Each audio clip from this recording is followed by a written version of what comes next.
Hello YouTubers! For the past couple of weeks I've had the Motorola Moto G second generation. The first Moto G smartphone was a very impressive and revolutionary device. The manufacturer showed the world that budget Android devices can offer a smooth interface similar to more premium models. Is the second generation going to be equally good? Find out in my detailed review. Let's begin with a quick unboxing. The smartphone comes in a white box with the phone model name and picture on the front. Once you open it, you'll see the smartphone for the first time. I'm gonna put it aside just for a minute to show you the remaining box contents. Below a card divider you'll find a white USB cable for charging and data exchange and a bunch of instruction manuals. To reduce the costs, Motorola has not included a wall charger nor a headset. Let's now move on to the build and design. There is a film with a short technical specification protecting the front. Located centrally on the top of the front panel is the first stereo speaker, the sensors and a 2-megapixel front-facing camera on the right. There is also a multicolored LED notification light. Below lies the 5-inch HD IPS LCD display and the second stereo speaker on the bottom. On the left side there are no physical buttons. The bottom is where you'll find the micro USB charging port, and on the right side the volume rocker and power button. The microphone and the headphone jack can be found on the top. On reverse, the smartphone has an 8-megapixel camera with LED flash and the Motorola logo located in a characteristic indentation. The back cover is made of plastic and you can remove it using the cutout by the micro USB port. My unit is the dual SIM model, so you can find 2 micro SIM card slots as well as a micro SD card slot allowing for memory expansion under the cover. The battery is non-user replaceable.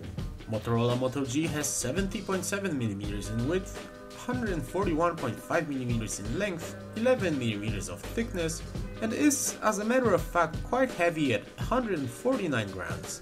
Thanks to the profiled shape of the body, the device feels good in the hand.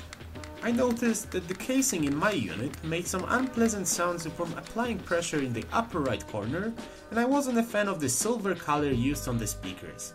In my opinion, the white version looks better. Let's now take a look at the technical specification. The second generation of Moto G comes equipped with a Snapdragon 400 chip clocked at 1.2 GHz, Adreno 305 graphics and 1GB of RAM memory. There is 8GB of built-in storage, expandable by the microSD cards. The smartphone supports Bluetooth 4.0, GPS and GLONASS technologies and comes with the FM radio. There is no NFC or wireless charging, and what's even worse, no LTE support. There is however a new version with LTE emerging in some markets. With the airplane mode switched on, the Moto G quickly hooked on to 20 satellites on a cloudy day. The phone had no problems with either Wi-Fi or network reception either. The smartphone currently works on the newest version of stock Android 5.0.2 Lollipop with a few extra apps from Motorola.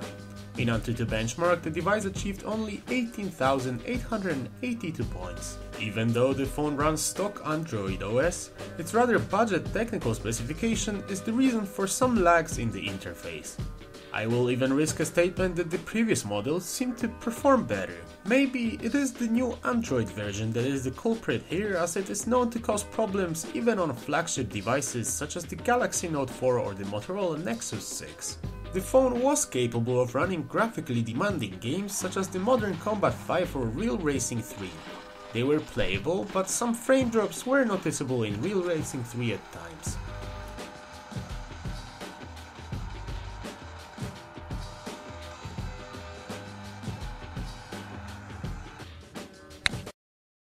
The second generation of Moto G comes with dual stereo speakers located in the front. This is definitely the best possible location. It is actually quite difficult for me to comment on the sound quality, as the review unit had a fault, where the bottom speaker would give screeching noises. Most likely this was an isolated case and such device would be qualified for a warranty repair.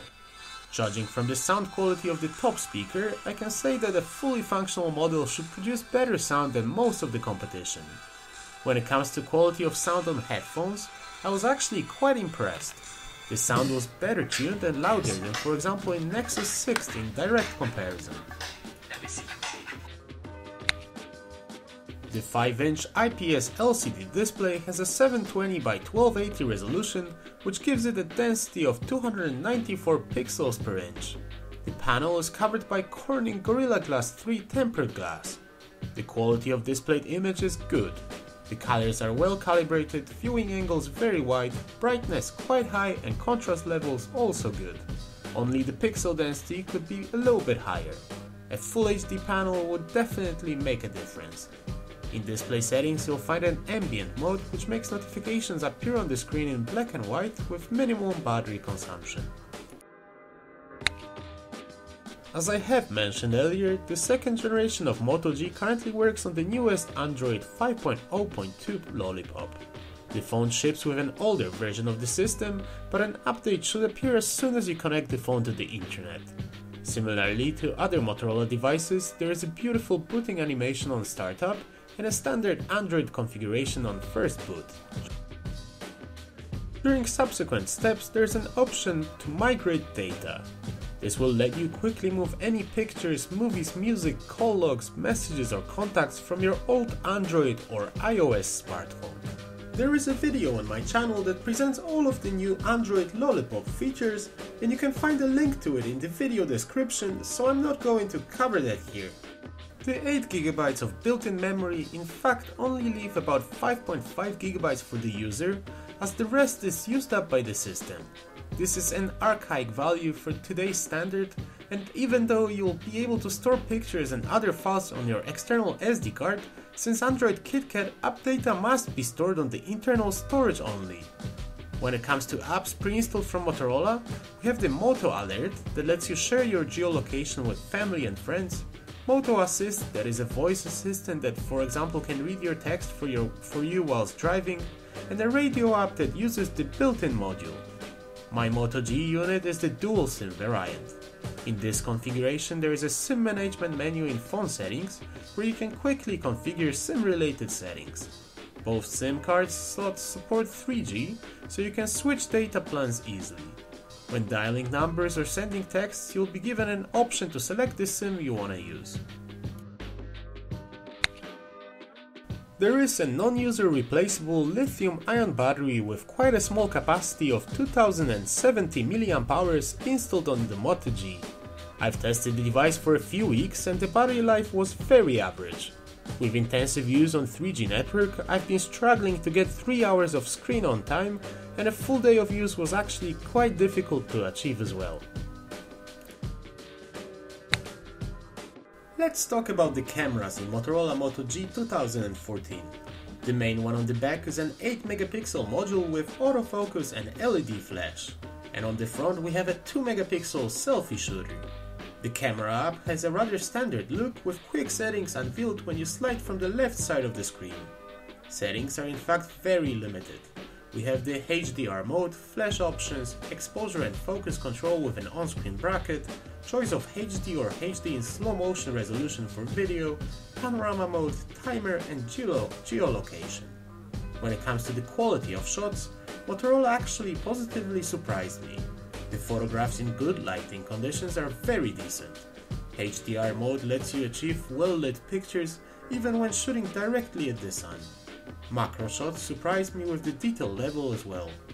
Unfortunately, as in the case with most smartphones in this price range, pictures taken at night were very grainy.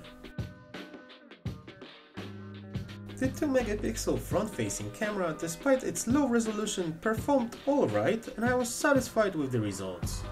When it comes to video, unfortunately Moto G limits us to HD resolution and recordings in normal mode are quite poor. Smartphone records at a maximum of 30 frames per second, videos lack stabilization and autofocus was very slow as well. Smartphone actually did better when recording in slow motion. So, as usual at the end, I'm going to summarize the smartphone and help you decide if the Moto G is the right choice for you. Its main strengths are a good display, the newest version of stock Android OS, dual SIM option, comfortable shape, front-facing stereo speakers, microSD card slot allowing for memory expansion, decent camera, and attractive price. Unfortunately, the device also has a long list of weaknesses, which include the mediocre battery life, only 8GB of memory with just 5.5GB of available to the user, no NFC or wireless charging, low maximum resolution of video, some lags in the interface and demanding games, budget specification, and lack of wall charger and headset in the box. Whilst the first generation of Moto G was revolutionary and showed that budget Android smartphones with Android can offer excellent performance, I was a little bit disappointed with the successor. Of course, changes such as the front-facing stereo speakers are great, but the competition is fierce. We can now find a lot of smartphones similarly priced to the Moto G, and the device is in fact quite average.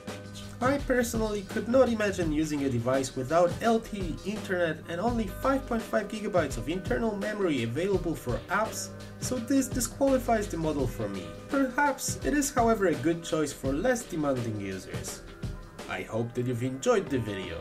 Let me know in the comments what you think about this second generation of Moto G and if it caught your attention. Thanks for watching.